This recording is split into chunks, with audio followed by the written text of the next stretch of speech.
Welcome to Inside Design with Kandrac-Kole. This podcast is a conversation between two business partners, Joanne Kandrac and Kelly Kole. Join us for a lively conversation about all things interior design, from current projects, trade show experiences, worldwide travel, what's in, what's out, and all the challenges and wins they've had running their successful design business. Whether you're a seasoned interior designer, new to the industry, or a creative enthusiast, you will walk away with insightful information, newfound inspiration, and a smile on your face after listening to these two. And here they are, Joanne and Kelly. Hey everybody, welcome to Inside Design with Kandrac-Kole. This episode is 199, and the title is The Purpose and Promise of a Business with Edward Leaman, who is the Chief Brand Officer for California Closets. As you see, I am solo today.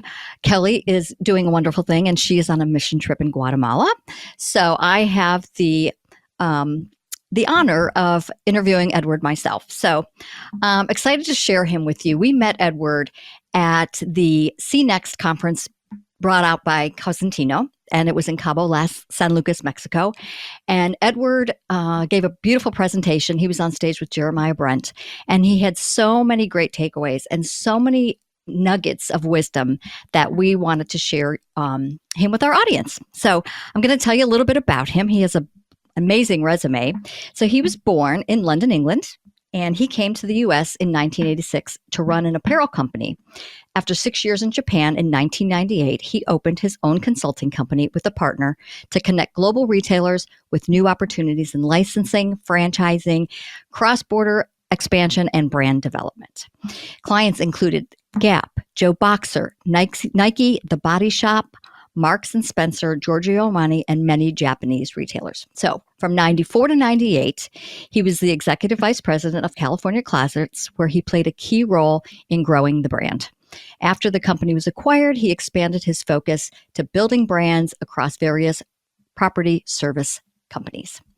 Then in 2001, he founded Growers and Nomads, a brand building agency that works with a diverse range of clients, including direct-to-consumer, business-to-business, and nonprofit organizations.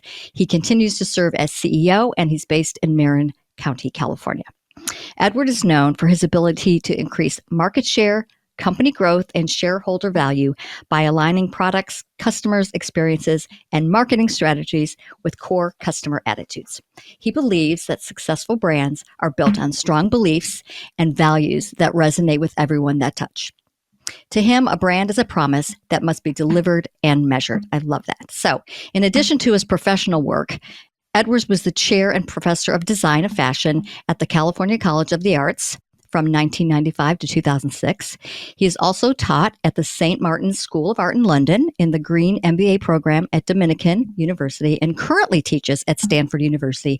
He frequently speaks at conferences about brand building, which is just what we are going to talk about today. So before we talk to Edward, our sponsor for this episode is Atlanta Market. So excited that we have that here right in our backyard. This summer market runs July 16th to the 22nd. And I'm very excited because they have introduced and consolidated floors of temporaries, which is really good. Kelly and I have found so many great tradespeople, manufacturers at the temporary. So they've consolidated that, making it easier to navigate. They also have Casual Market, which runs July 15th to the 18th, which is all the outdoor. So outdoor furnishings has become a very big category, so it's so nice to be able to check those out on different floors. So to learn more and pre-register for the market, visit atlantamarket.com. Okay, welcome, Edward. So happy to have you on with us. So you are the Chief Brand Officer for California Closets. So what are the primary responsibilities of a Chief Brand Officer? Good question starting out. It's the whole front of the house, as we call it.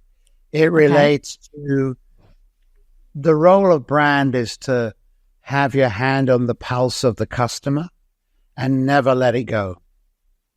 And so the role of Chief Brand Officer, as I look at it, is very much like you mentioned the definition of brand.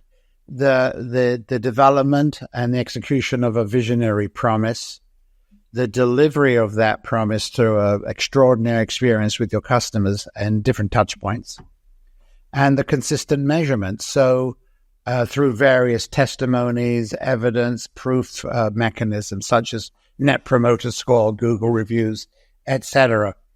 However, what really matters is, for California Closets, is to put in front of its customers a vision, a viewpoint that is about courage and beauty, to also execute that, not just in messaging, but in design, to make sure that as a chief brand officer, the brand environments we deal with, which is the in-home environment, the online environment, and the in-showroom environment, are synchronistically designed to give the customer a seamless experience. So that's a long explanation of our chief brand. But it's a good one, because I think the topic of branding just feels so varied, and it's nice to be able to hear more of a concise way of it. And I think that the word brand is thrown around there, but I love your, kind of your description of it, because I think one of the other things that we talk a lot about of luxury on our podcast, and we just got back from the Luxury Design Summit, and people view luxury as different things, but I think organization to me is luxury. And I think, here we are talking about closets, but having your life in order to me brings peace. And that's kind of a portion of luxury. So I love that, that's your definition. Well, the other thing. Sorry. No, as my team know, I get it. I start getting excited, and then I run over everyone else's words. I'm sorry. There's a difference between branding and brand. Branding is the visual representation of the brand through logo and that sort of stuff. Brand is a central driver of business. I navigate business through the concept of brand.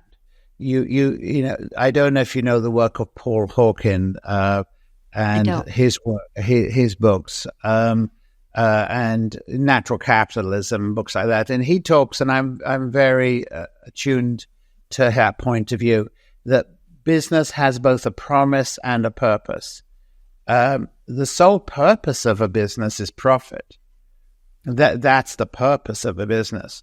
And customers want you to make money because customers want you to be in their lives. But that's not all that business is. The promise of business is that people look to business to impact their lives for the better. It's a force for societal good.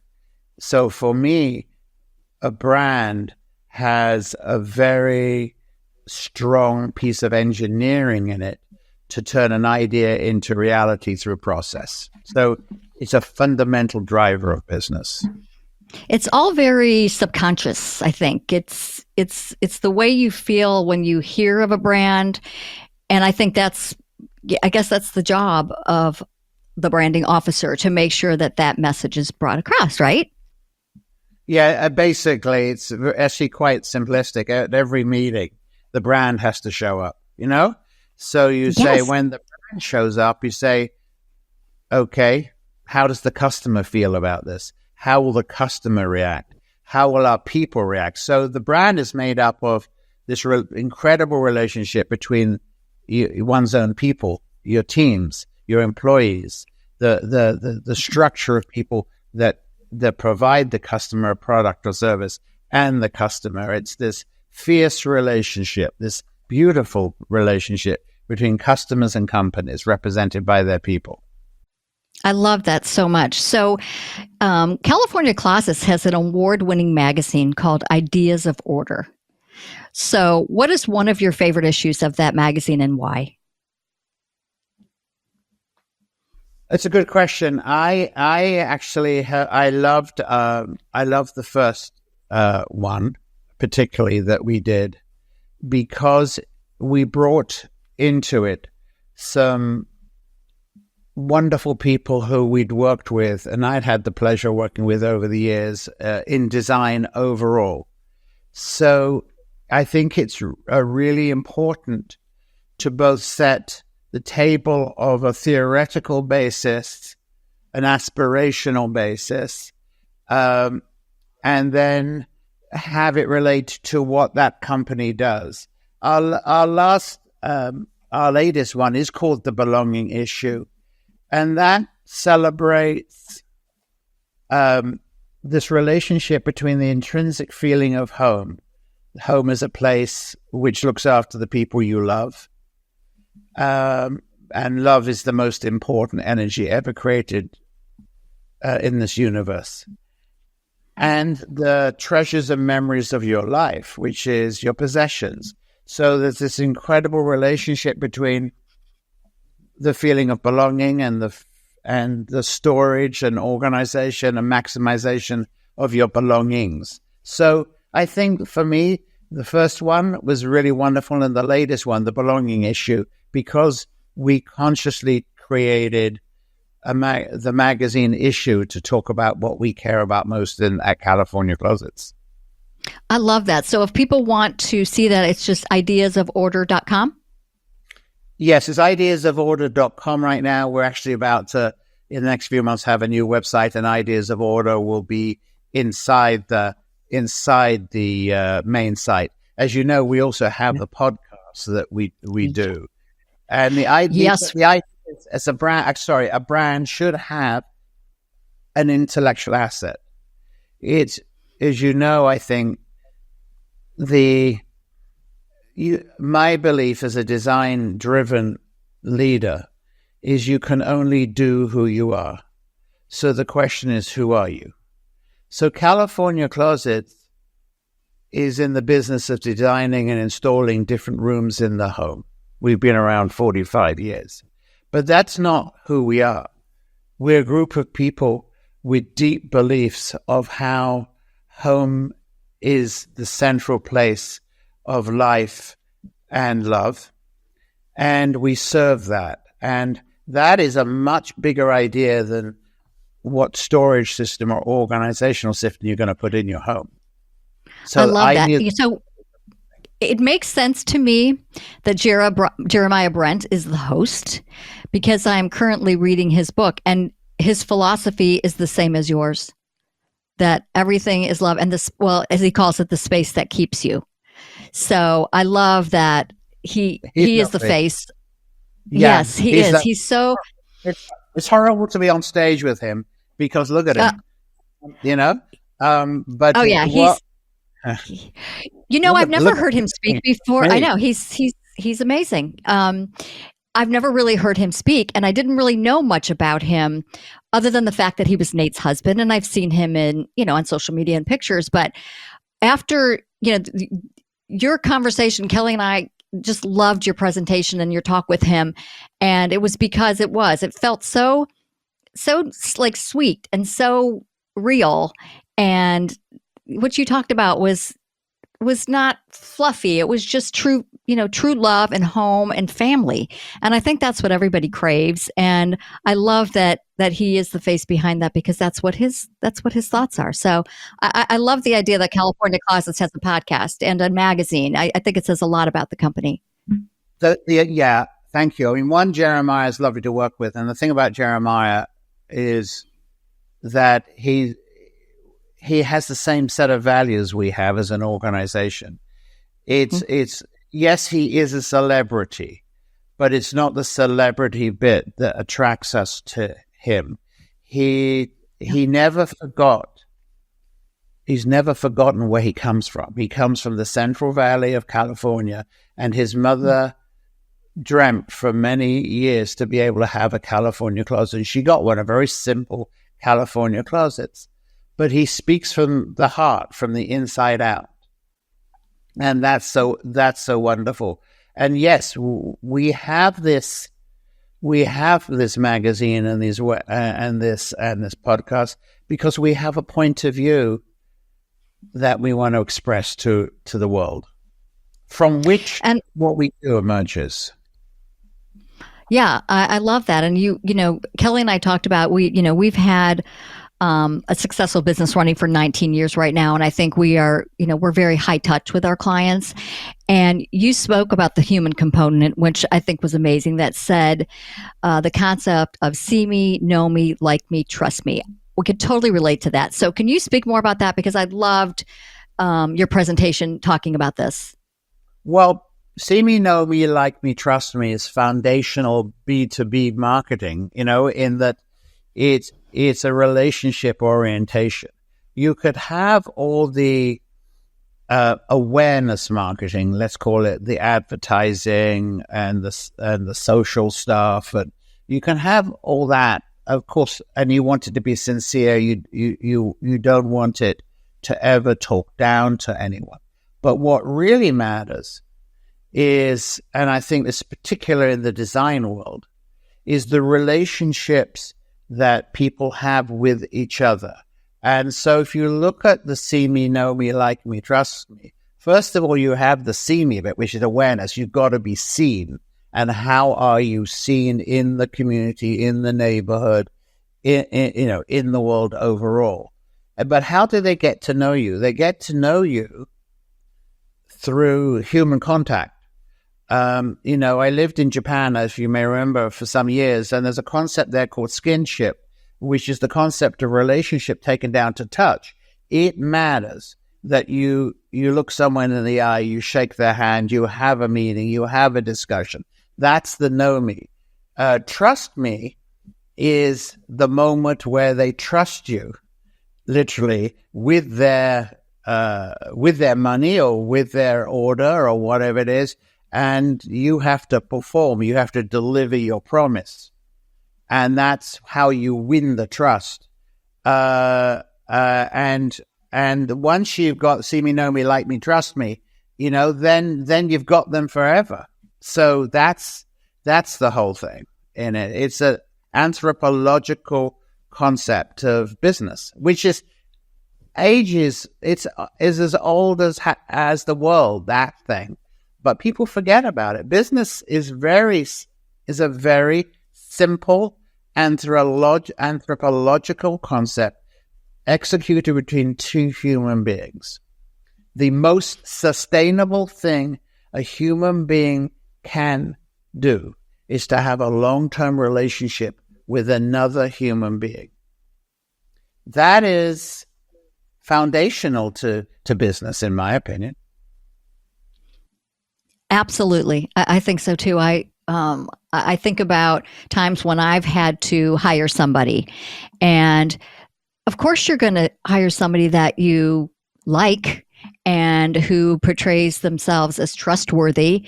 And so I think Kelly and I in our business, like we'll go on a consultation, and sometimes you can kind of read people, and there might be the husband who maybe in his subconscious mind is saying these designers are going to cost me a lot of money, and so through conversation and through maybe like experiences or whatever, we can almost see where the person starts to like feel better and they feel more comfortable.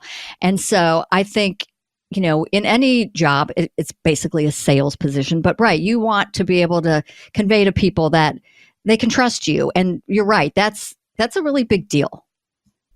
It is. I mean, my definition of design is that design is the language of difference spoken fluently. Say what? That's a good nugget. Say that one again. Design is the language of difference spoken fluently. That as our job as designers is to create difference, relevant difference, sustainable difference for our marketplace, for our customers, for the world. And in order to do that, we have to be professionals. We have to be able to do that beautifully, perfectly. So that's the fluency of design. Language, this comes from the sort of teaching side of my life, is that language is made up of two parts. The grammar, which is the structural thinking around design. If you come from fashion design, for instance, the grammar of fashion design is illustration, pattern cutting, draping, sewing, knitting. Those grammatical structures of fashion, knowing your fabrics and how you put them together, all that sort of stuff. The vocabulary, which is the second part of language, is your personality, your individuality. So if you add the grammatical structure to the vocab, you are speaking the language of design. As you gather more experience and deepen your professionalism and go through the ups and downs of a design-driven life and the business of design, you obviously gain more wisdom along with the experience. You learn the language more fluently. By the time you're fully formed as a designer, you probably speak the language of difference fluently. That's why designer A is different designer B. And the customer, the client, it delivers you the testimony, evidence, and proof of the fact that you've done it. It's called your reputation. Wow.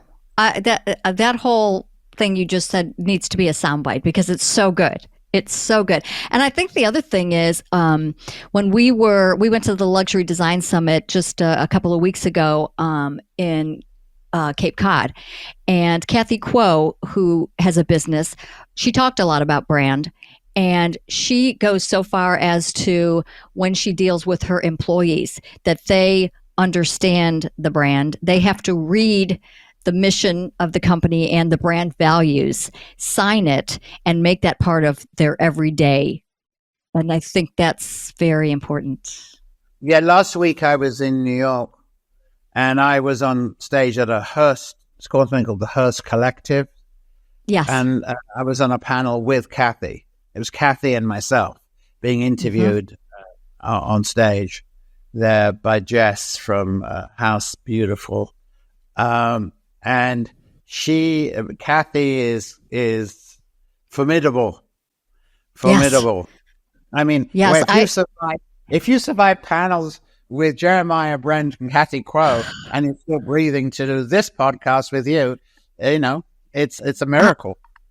Yeah, it's really so wonderful. So I know that, like you said, brand is an age-old thing, but is there any kind of emerging trends with brands that you see for the future? Oh, there's many. I mean, it's yes, all over the place, right? Because you've got, if you think of what is a brand is made up of the front end, the product. And let me give you some delineators of product. Trend, style, value, quality, price, regionality, seasonality, packaging. You go through a lot of definitions of product. You then look at customer experience and you say location, convenience, people, services, training, blah, blah, blah. And then you look at marketing and you say marketing is the acquisition, retention, and management of a customer over time. And you got all those mediums you have to think about and all that sort of stuff. It's a constant twirling of it all. What's really important out of it is that people have never been more important. How will people look at brand and realize that a brand well executed, a brand with a visionary promise, an extraordinary delivery of experience, and consistent measurement, how will they matter and mean something to a customer's life? So when you look at brand, no matter what category of business you're in, your job is to constantly evolve something in your product, something in your customer experience, and something in your marketing. So whether you're going to throw sustainability, environmentalism coming at it, either in the product or in the customer experience, whether you're going to throw the social media world and the explosion of personal brands and video and AI, whether you're going to, look at new formats, new environments, whatever it is, whether you're going to look at global expansion, whether you're going to look at taking a product, into a market you don't, or whether you're going to find a new product to take it into a market you do, all of those things, there's hundreds of these things. What is going to anchor the business? What is going to anchor the designer? What's going to anchor the designer is the clarity around their beliefs and their values around what they want to represent in the world, both to themselves and to their clients and customers. That is going to become more and more important in a world that's more fractured and more challenging to navigate on a day-to-day basis. It's like at the end of the day, when you look in the mirror, who do you see? And if you see someone called yourself as a professional designer who walked their talk, who delivered their promise, who lived up to their values with their customers and with their employees, then you put your head on the pillow at night and you sleep well. That's probably the best you could possibly imagine. Yeah, I think people need to be aware of it every single day. You need to remind yourself when you get up in the morning, what am I going to portray today? What are my values for today, and how can I show them to my clients, to my employees? There was a lot of that talk about being yourself and portraying that to your employees as well, and have your employees feel just as excited as you are about what they're doing. And I can see certain companies that I see that. I can tell the way they're trained. I can tell that everybody's kind of on the same page. And yes. I think that's pretty awesome. And I love companies that do surveys afterwards, because I feel like they're the ones who really, they strive for 5, or I think that companies that do that want that proof and want to know how they're being viewed. I don't think enough people do it. Yeah, I mean, I sometimes say that California Closets is the Patagonia of home. And what I mean by that is when you, and I admire Patagonia hugely, is when you buy a product from them, obviously the product has to be good. It has to be sincere. It has to be everything that they represent. But it's more than that. You have a sense of the company who made that product, the people who work for it, the ideas and causes they believe in. There is no border and boundary between who they are and what they do. It is a transparency between the inside and the outside. And I think that what I'm so optimistic about with customers and clients is that's what they want. They can spot artifice. They can spot artificiality. They want genuine. They know you're not perfect. They know you will mess up. We all do. How do you recover from a mess up? Where's your resilience? Can you do it with good humor?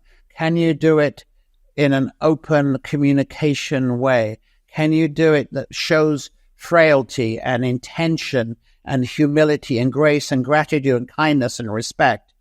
I know these are not just words. This is the conduct of a human being driven business. And as designers, we're really fortunate to be able to be designers, because that's what we're asked to do. We're asked to create something for someone else that will be a memory and have residual meaning for them over time in their most private of spaces. Yeah, we do. We are very lucky to be designers. It's an honor and a privilege to be so, which is why when someone in our community or world lets us down and doesn't follow through, it harms us all. That, this is why in the world of business, if you go back, the Enrons, the WorldComs and all that sort of stuff hurt us all, because if the customer says, that's what business is, but I thought business impacted my life for the better. People look to business as an institution to impact their lives for the better. So that's a responsibility on every one of us. Oh my God, you are such a wise human being. I'm so happy that you were able to come on with us. This podcast always goes way too fast, and I hope who's ever listening will take a notepad and write down some of this great wisdom from a very cool guy. And I would love to have you as a teacher, because I always feel like we learn so much from you. So we really appreciate you taking the time. Thank you. Joe Salt says I speak in fortune cookie. You definitely do. Yes, you definitely do. The nuggets of wisdom. Well, stay with us for a second. We're going to do our funny and serious quote. Kelly usually does one, I do one, but I'll do them both. So the funny one is kind of related to this episode. It says, remember, your brand is your baby. Feed it, nurture it, and try not to leave it in the car. Anyway, that's that one. And then the serious one I really love. If you spend your time chasing butterflies, they'll fly away. But if you spend your time making a beautiful garden, the butterflies will come. So don't chase, attract. So I thought that was so great. I want to thank you again, Edward, for being with us. I loved everything that you had to say. It'll probably end up being in one of my top 5 podcasts that we've ever done. This is episode 199. Wow. And also I want to thank Atlanta Market for sponsoring this episode. And go ahead, check out ideasoforder.com. Listen to the Ideas of Order podcast with Jeremiah Brent. And thanks so much for listening, everybody. Join Joanne and Kelly for a new episode every other Friday as they continue to explore the nuances of the interior design business with the goal of informing, inspiring, and entertaining their listeners. See their work at Kandrac-Kole.com and engage with them on Facebook and Instagram at Kandrac-Kole.